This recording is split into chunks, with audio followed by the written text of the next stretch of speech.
saya kira dari Kementerian Pendidikan barangkali monggo yang bisa direspon lebih dulu. Silakan, biar ini tidak pakai panjangan lidah, tapi lidah sendiri nanti. Jadi pakai lidah sendiri. Jadi nggak usah pakai DPR. Ini langsung ini, kan Pak Direktur ini soalnya. Bapak-bapak ini ketemu Direktur usaha ini, Pak Wartanto saya bawa ke sini.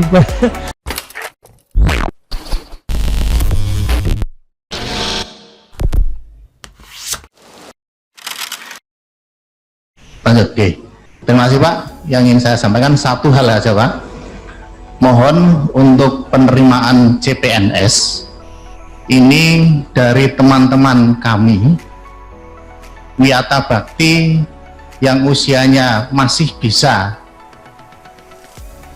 mendaftar di CPNS untuk pengabdiannya diperhitungkan Pak. Oke. Diperhitungkan dalam arti nun sewu untuk penerimaan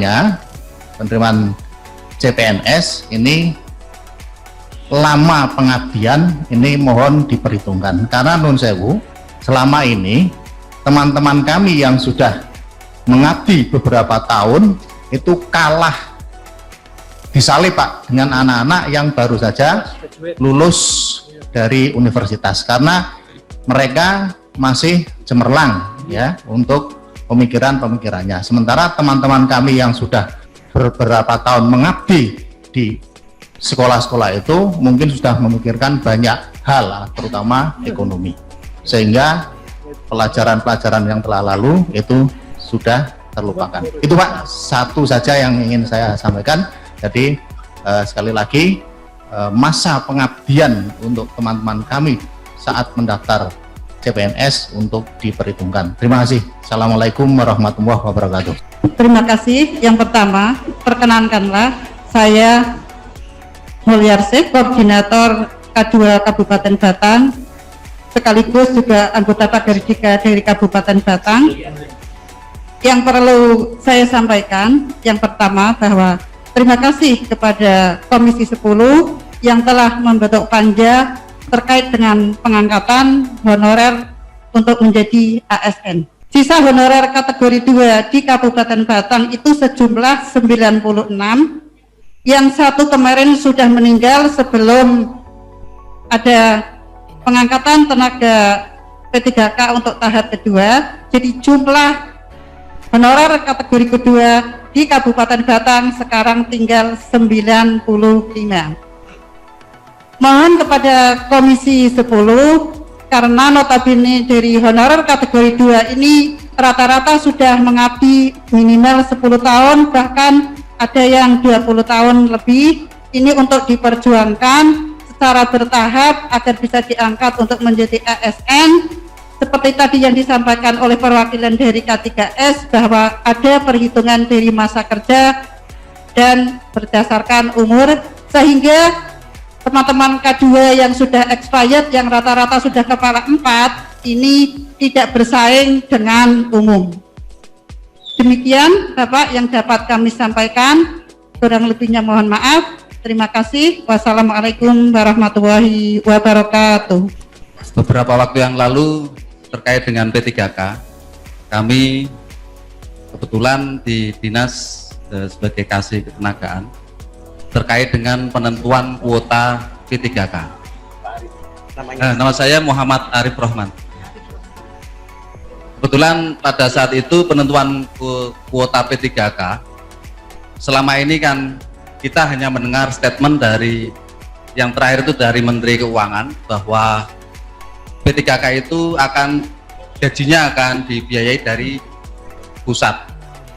Tetapi kenapa kok angkanya masih di 550? Karena kami hanya baru mendapatkan statement, belum ada hitam di atas putih. Ini informasi dari BPKPAD, belum ada hitam di atas putih bahwa P3K ini akan biayai dari pusat, sehingga kami masih menghitung kuota yang kita usulkan itu agar mampu dibayar oleh APBD. Maka dari itu, mumpung bapak-bapak yang terhormat ini ada di sini, mohon kami yang berada di daerah ini. Anggota kami itu ada 8 ribuan PGRI, anggota PGRI, guru dan tenaga kependidikan. Yang PNS itu sudah kurang dari 4.000. Jadi perbandingan antara PNS dan WB itu sudah 1:1. Mohon kami dibantu agar kami bisa mengusulkan seluruh anggota, seluruh tenaga Wiyata Bakti ini untuk meraih P3K di tahun 2021 atau tahun berikutnya begitu. Kalau sudah ada kejelasan bahwa P3K akan dibiayai dari APBN. Demikian, terima kasih. Assalamualaikum warahmatullahi wabarakatuh. Sebelum saya mungkin mengambil beberapa hal di poin ini, saya kira dari Kementerian Pendidikan barangkali monggo yang bisa direspon lebih dulu. Silakan, biar ini tidak pakai panjangan lidah, tapi lidah sendiri nanti. Jadi pakai lidah sendiri. Jadi nggak usah pakai DPR. Ini langsung ini kan Pak Direktur ini soalnya. Bapak-bapak ini kan ketemu direktur susah ini, Pak Wartanto saya bawa ke sini meskipun tidak dijemput di bandara ini Pak ketemu. Gitu. Nggak apa-apa, monggo Pak Wartanto silakan. Terima kasih. Assalamualaikum warahmatullahi wabarakatuh. Ya, terima kasih salam hormat untuk semua Bapak Ibu sekalian, dan kita sebut satu persatu karena waktunya mepet. Gitu. Juga yang terkait Bapak Ibu sekalian, kalau mau masalah tenaga kerja tadi yang K2 segala macam itu sudah direspon oleh Komisi 10. Kalau kita boleh jujur Pak, kita semua pemerintah kepingin dari Kemdikbud, DPR kepingin persoalannya penting. Jangan buka aja Pak, anggaran yang memang agak berat kalau mengangkat semua. Dan persoalannya, saya mengikuti waktu itu, tahun ini katanya datanya 700 kan Pak, tahun berikutnya 1,5 juta. Begitu lagi, tahun tengah tambah lagi. Orang nangis segornya Pak Edi. Dan itu persoalan, jadi kalau saya ngomongan belak-belakan aja. Gitu ya. Yeah. Bapak Ibu mau ada yang sudah cukup ya? Dan saya karena waktu mungkin Bapak Ibu, saya kira ini banyak hal yang masukan sifatnya. Mudah-mudahan dicatat ya. Ada tenaga ahli juga. Jadi ini semuanya karena panjanya baru diresmikan. Tapi belum mulai kerja belum mulai kerja. Judulnya pengangkatan GTK, guru dan tenaga kependidikan, menjadi ASN. Mohon maaf, tidak bisa PNS harga mati, nggak bisa, karena undang-undangnya ASN. Jadi ASN itu ada dua, ada PNS dan ada P3K. Dengan alasan tadi Pak Wartanto bilang karena kondisi keuangan negara dan sebagainya, ya sudah, kita terima sesuai dengan undang-undang, kita nggak bisa nabrak undang-undang. Tetapi ya sebenarnya saya usulnya penyelesaian, tetapi Komisi 10 sepakatnya pengangkatan. Karena kan Wiyata Bakti itu kan ada karena kebutuhan. Jadi honorer itu ada karena kebutuhan. Masalahnya memang pengalaman tadi Pak Wartanto 2009, 2011 itu naik bukan 1-2 kali, bukan 100%, bukan, tapi 11 kali. Jadi kenaikannya itu luar biasa. Itu karena tahu bahwa K1 itu diangkat semuanya jadi PNS, sehingga berlomba-lomba mengangkat honorer. Itu masalahnya mungkin. Tetapi sekarang saya kira perlu dicek, yang penting ada enggak, dan itu di lapangan ada. Nah, itu verifikasi dan validasi data itu, kita ini problematikanya di data memang. Tetapi sudah dikunci nih 438.000 itu sudah dikunci, dan guru itu cuma 156 yang kedua ya, 157 mohon maaf, 157.000 itu juga sudah dikunci, tidak bisa nambah. Yang kedua ya, yang kedua. Nah sekarang itu kan masalahnya karena K2 tidak selesai, maka ada yang non K. Mestinya kan 2005 PP 48 itu 2006 itu selesai lah gitu. Ternyata 2009 nggak selesai, 2012 malah keluar PP 56 dan seterusnya sampai kemudian kemarin 2019 itu mau diselesaikan semua. Jadi rapat gabungan 2 kali atau 3 kali kalau nggak salah terakhir, sehingga mestinya demonya kan PNS harga mati, tetapi kemudian tidak harga mati, harga hidup. Harga susah Ya kalau kemudian akhirnya rapat gabungannya tertutup dan pemerintah mengajukan 3 skema. 3 skema itu sesuai dengan undang-undang ada 2, yaitu PNS dan P3K. Kemudian satunya itu guru dengan gaji sesuai dengan UMK atau UMR gitu. Jadi ini yang tetapi sekarang nggak ada diskusi menjadi 3 karena undang-undangnya hanya 2. Dan undang-undangnya ada 2, maka kemudian nanti kita salikan formatnya, formulasinya. Nah ini yang nanti tugas dari Panja itu nanti formulasinya seperti apa sehingga tidak ada satupun yang tertinggal. Nah hanya mungkin nanti tentu ada batasan waktu. Artinya yang berapa tahun tadi Pak Sekretaris Komisi B DPRD Kabupaten Batang menyampaikan rata-rata 12 tahun pamannya. Kalau 12 tahun saya kira saya layak itu. Kalau 12 tahun, tetapi kalau baru 1 tahun, 2 tahun dan sebagainya, ini ya terpaksa kemudian nanti keluhannya Pak Kepala Dinas diganti dengan fresh graduate ya, kan masih fresh juga kalau yang baru 1 tahun, masih fresh lah, masih mikirnya masih inilah, masih cerdas gitu. Tapi kalau sudah 10, 15 tahun itu sudah mikir utang, sudah mikir apa segala macam, sudah menikah, sudah ini dan seterusnya, iya sudah lemes, jadi mungkin mikirnya ini, yang cerita Pak Guru ini Pak. Cerita Pak Guru, saya pernah jadi honorer, saya pernah jadi PNS, saya pernah jadi kepala SMK dan sebagainya, sehingga saya kira memang tidak adil. Tetapi sekali lagi ini masukan sudah ditulis, kemarin juga sudah nyampaikan, dan nampaknya saya nggak akan merespon satu-satu, dan ini menjadi masukan yang luar biasa. Mudah-mudahan Bu Agustina Wilujeng juga nyicil. Oh ada Mas Nada kan, nulis ya Mas saya.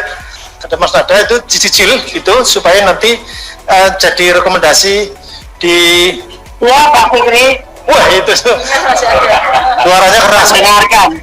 ya, suaranya keras berarti itu energinya, powernya masih full power tuh, belum Atas belakang powernya ada Pak Fikri. Belakang powernya ada Pak Fikri. ini ada Mas Nada juga nulis saya kira. Jadi nanti mohon maaf bukan menyerahkan begitu ya, tapi bareng-bareng bersama-sama. Jadi Bapak Ibu itu nanti mengawal bersama. Jadi yang sudah-sudah misalnya dulu itu lembaga kursus dihilangkan begitu saja oleh Kemendikbud, ada demo, ada apa segala macam. Kita atur, kemudian diatur sampai ke Komisi 10, dialog dengan Komisi 10 dan sebagainya. Akhirnya dapat 2 ya, rumahnya dapat 2 ya, 2 direktur ya Pak, 1 direktur. Tapi ada di pendidikan vokasi, di vokasi saja. Ya, tapi ada jelas rumahnya. Tadinya nggak ada rumahnya. Loh, ini Kemendikbud gimana kalau tiba-tiba menghilangkan begitu saja? Kursus-kursus mau dibubarkan saja atau bagaimana? Atau juga lembaga lain? Ternyata luar biasa. Jadi ini nggak ada yang tidak didengar kalau kita bersama-sama. Jadi bersama-sama, jangan kemudian nyerahkan ini. Wah nanti kalau nggak sukses, DPR-nya memang nggak bisa kerja atau apa, nggak bisa begitu Pak, bareng-bareng kan kita terbatas sesuai dengan kewenangan kita masing-masing, sehingga saya tidak perlu merespon, termasuk ini Bapak Ibu yang COE kosong Pak, monggo, saya kan sudah ngasih ini dan sudah didengar ini, meskipun tapi kan di dirjennya dirjen vokasi ya Pak. Nah mohon ini keluhan Bapak-Bapak dari sini, COE Center of Excellence SMK, yang lain pada dapat, sini zong katanya ya Pak, begitu silahnya zong, silahnya kosong. Tadi masa 1-2 nggak ada, 1-2 itu apa gunanya kita datang ke sini Pak, gitu. Jadi kita tolong, itu Pak Wartanto silakan.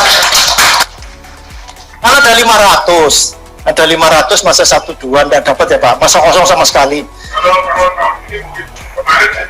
Iya ya, mudah-mudahan makanya Bapak mendengar Pak Somanta ya, itu. Jadi ini silahkan dicatat Pak Wartanto, dicatat aja nomornya, dicatat nomornya. Meskipun itu beliau direktur kursus, tetapi kan 1 dirjen, direktur SMK kebetulan lagi kena COVID bersama keluarganya, sama istrinya dan sebagainya, masih sehingga mungkin tidak bisa ke sini. Saya memang sudah pesen-pesen kalau bisa kita datang bersama dengan pengambil kebijakan, bukan yang nanti nanti kita tampung, kita sampaikan. Oh enggak bisa kita sampaikan, ini Pak Martanto langsung juga, tapi ini beliau direktur khusus. Jadi kalau ada hal-hal yang lain, tadi sudah mengingatkan beliau, jangan tidak nyebut-nyebut kursus dong. Ini karena SMK itu nggak bisa sendiri, nggak bisa langsung ini. Jadi manfaatkan, nanti saya kira pendidikan luar sekolah yang dulu di pendidikan masyarakat, saya kira bisa dimanfaatkan. Saya kira itu saja. Yang lain cukup ya, Mbak Esti ya. Waktunya saya kira begitu. Jadi sudah lebih seperempat jam. Mohon maaf sekali lagi. Terima kasih atas segala responnya, dan kami masih